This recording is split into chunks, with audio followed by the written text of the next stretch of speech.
Hey guys, over here. I wanted to make a new series on my channel that's going to be called Maximizing Your DPS. These videos are going to be focusing on doing as much damage as you can in an M+ scenario. I'm hoping to cover all the healing specs within the next couple weeks. Obviously I'll do a video for each specific spec because there's lots of different things to cover. But this video is just going to be basically outlining all the things that you want to take into consideration when you're trying to do the most damage. Obviously some specs are going to be in like a couple weeks, but hopefully that these tips and like tricks that I'm going to tell you today will be able to help you figure it out while I'm trying to record these videos, I guess. But I've had a lot of people come into my stream lately and always compliment on how much damage I'm doing, or ask how I do as much damage as I do, or how I know when I can do damage. So I really want to cover all these things today, just to help those of you who are starting M+ for the first time, starting a new spec, or just wondering like how you can do more damage on a boss or when you're not doing anything.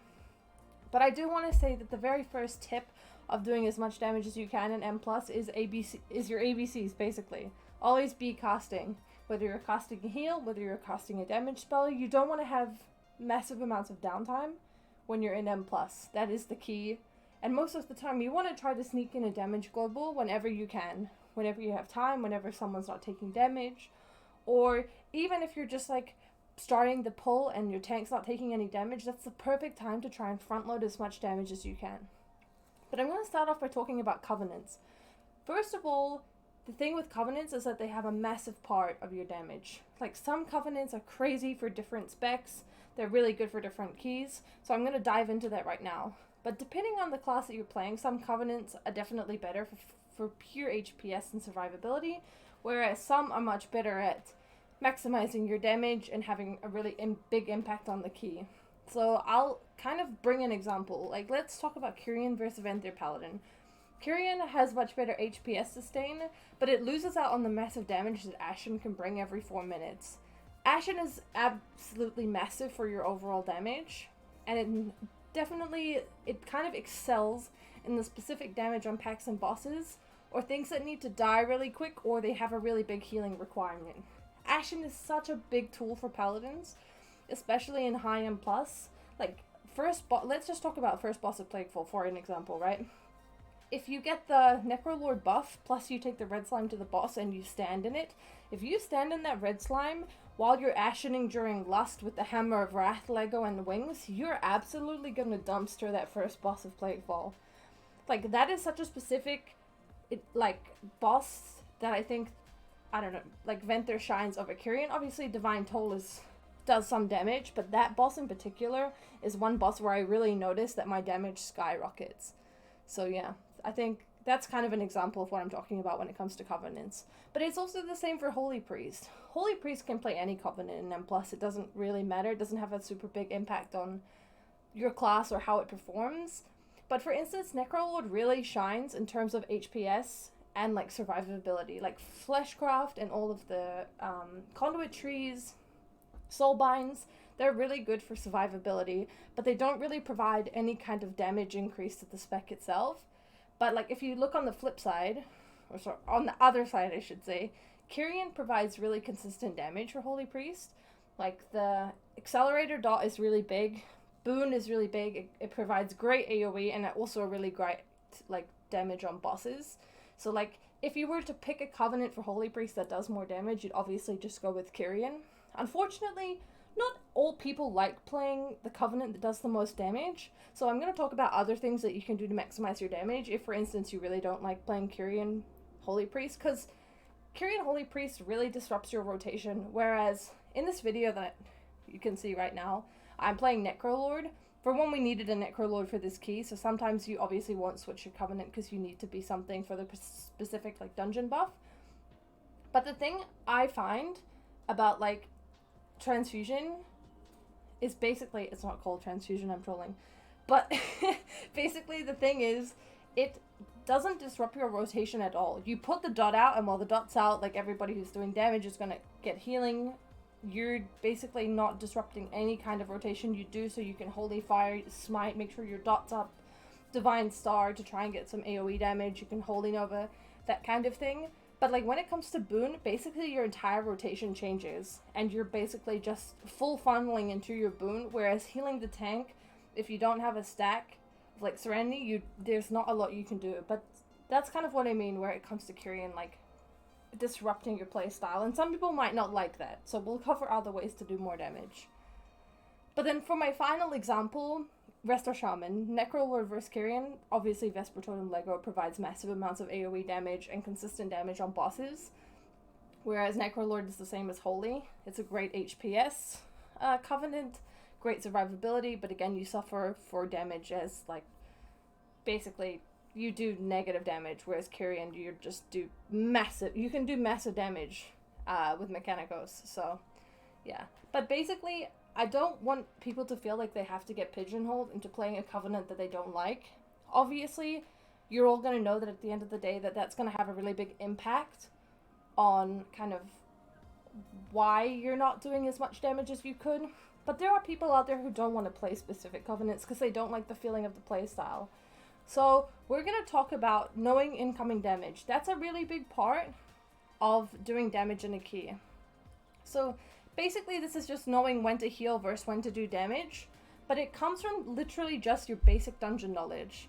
After doing mini keys, you start to have an idea of what kind of damage your group's gonna take. Whether it be like the Bloodhorn plus the first boss of Theater of Pain, if you have no Soothe, you need to be aware that you probably won't have a whole lot of time to heal during the opener due to the massive amounts of AoE damage that you take from the Bloodhorn. Obviously, if you have a Soothe, this kind of eliminates the amount of damage, so you can really front load all your damage on your class. You can dot stuff, you can like Divine Star stuff, you can Vesper Totem, like you can really front load all your damage. But if you don't have a Soothe, you need to be aware that during the Bloodhorn, like its massive AoE, you probably won't want to be DPSing. You're probably going to want to either heal your group, so have a big cloud burst ready, try and spread some renews, like, or get a wild growth out. Like, you want to kind of spread all your damage, spread all your healing, because like that damage that you're about to take is going to be quite significant, if that makes sense. So yeah, we'll talk about Zev too. Zev is another example of a boss that doesn't really have a lot of healing. Zev, like most of the time, you can just freely DPS the boss.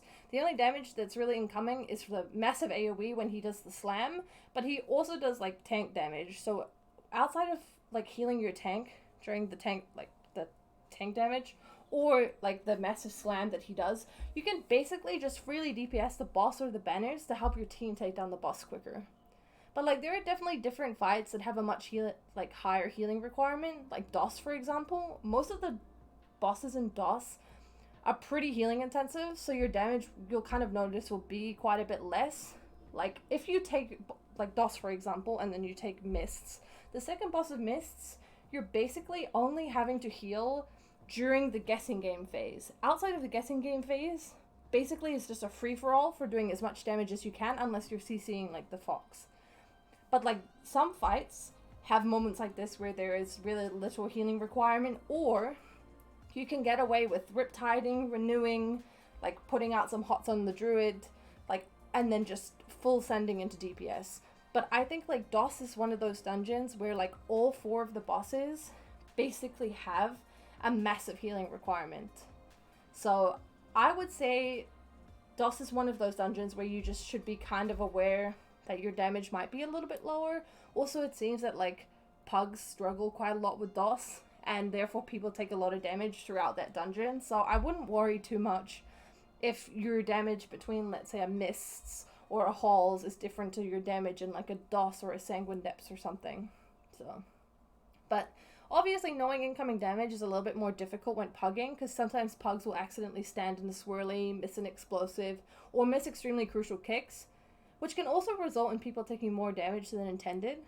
These factors obviously have a pretty big impact on your damage, but if you're at least a little bit prepared for the packs, you can know if there's potential for your group to take massive damage.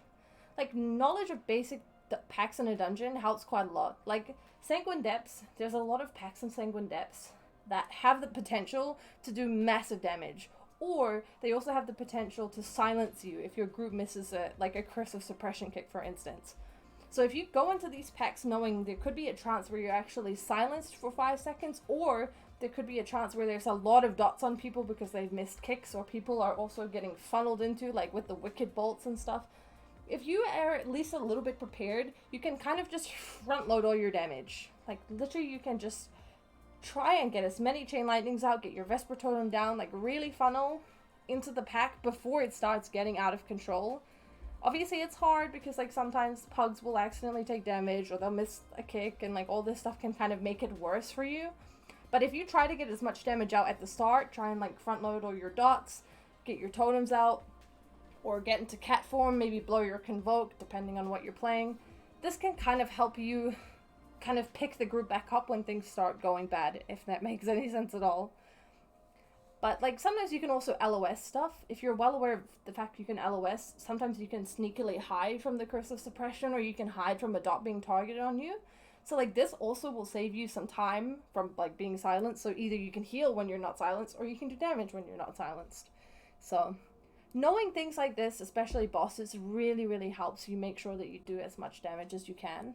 Obviously I'll cover this a little bit more. I could probably do a video maybe focusing more on the dungeons. I'm kind of just doing a basic outline of things to be well aware of, but we can try to like obviously cover all of this stuff in another video. But I also want to talk about trinkets and legendaries. Some classes have legendaries that allow you to do more damage, which I'll also cover on the class specific videos. But obviously things like the Vesper Totem Lego, the Hammer of Wrath Lego, the Boon Lego, they all have the ability to buff your damage.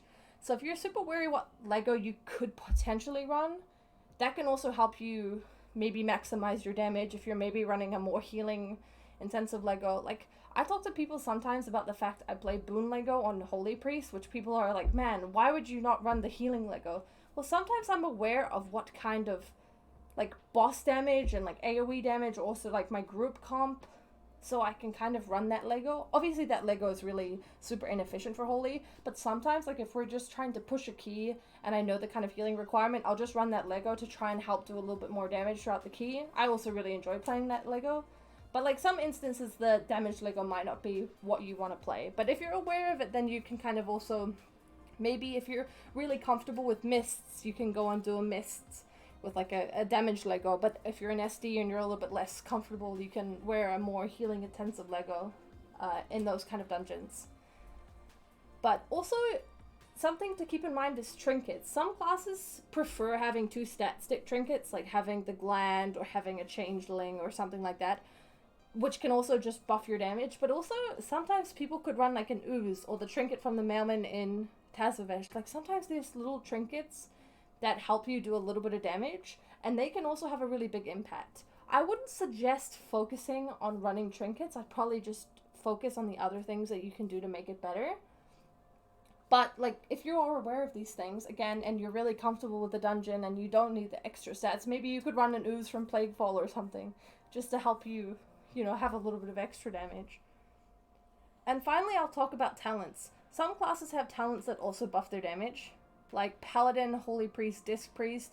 Like sometimes switching a talent can also help you with your damage. Like Paladin, you have Light's Hammer. For Holy Priest, you have Divine Star, which does a little bit of AoE. For Disc, you have Sins of the Many. Like sometimes there are talents like this that can help you do damage. Not every class has a talent that will help them do damage, but some do. And if you're aware of these, sometimes you can also switch out your talents to maybe have a little bit more damage. I really like running Divine Star on Holy Priest, but I don't really use it for healing. I basically use it on pull, trying to get a little bit of AoE damage and try and get it to hit as many mobs as possible. Obviously that's not ideal, but that's also the way that I use it to try and help me do a little bit more damage. So I'd also try and keep talents in mind when you're kind of building your ideal like comp or build on your class to try and do as much damage as possible. But I also want to finish this by saying, last of all, not every class will do the same kind of damage. That's literally just how it is. Holy Paladin and Resto Shaman absolutely shine in doing massive overalls, where Mistweaver and Holy Priest kind of suffer. We can't change the fact that some classes just have different damage profiles, but we can try to minimize that gap by learning all these things. Looking at your build, looking at your Legos, trying to know the dungeons a bit better so you can make sure that you do damage outside of really healing intensive windows. These things will help bridge that gap. But the only problem is, obviously, a Holy Paladin and a Resto Shaman doing as much damage as possible and a Holy Priest doing as much damage as possible isn't going to be the same thing. But also, if you just want to try and have a little bit more fun in keys and try and do a little bit more damage, the videos that I'm going to put out for each spec are probably for you. They're probably going to help you have a little look at talents or builds or trinkets or Legos that you can do to try and help you. But obviously, I don't want people to be sad, because I know that there's a lot of people in my chat who see me play Holy Priest and then within like half an hour I'm playing Paladin again, and then I go from doing 3 to 3.5 on my Priest to doing 5 to 7 on my Paladin. Like, that's just how it is. Unfortunately, some classes, that's just the way it's always going to be. But if you love playing Holy Priest or Mistweaver or Resto Druid and it can't do quite as much damage, it doesn't matter. Damage in keys doesn't matter, only when you're pushing really high keys. Obviously, it helps, but if you don't like doing damage, then obviously this video wasn't for you. And if you're like me, who absolutely loves doing damage as a healer, then we'll talk about it in the videos specific for each class. But please, if you are a Holy Priest player and you're really sad that you can't do as much damage as a Paladin, do not worry. Play your class, love your class, and own it. And have a good time, because that's all that matters in terms of pushing keys. Find a group of people who love your class, and try and do as much damage as you can, and don't worry about it. Don't compare yourself to any other spec, because there's no way you can compare yourself to a spec that does more damage. So, basically, I just wanted to finish that by saying, please don't be sad if your spec doesn't do massive damage, but I will try and get these videos out as soon as possible. I don't have a super pog video editor, so they might take me a little bit longer to do. But I will see you all guys in the next one. I'm not sure what's going to be coming out first, but thank you all for watching if you're still here. And I will see you all in my stream. I'm live every single day, pushing keys on every healer class, so I'll probably see you there. Good night, guys. Goodbye. Whatever.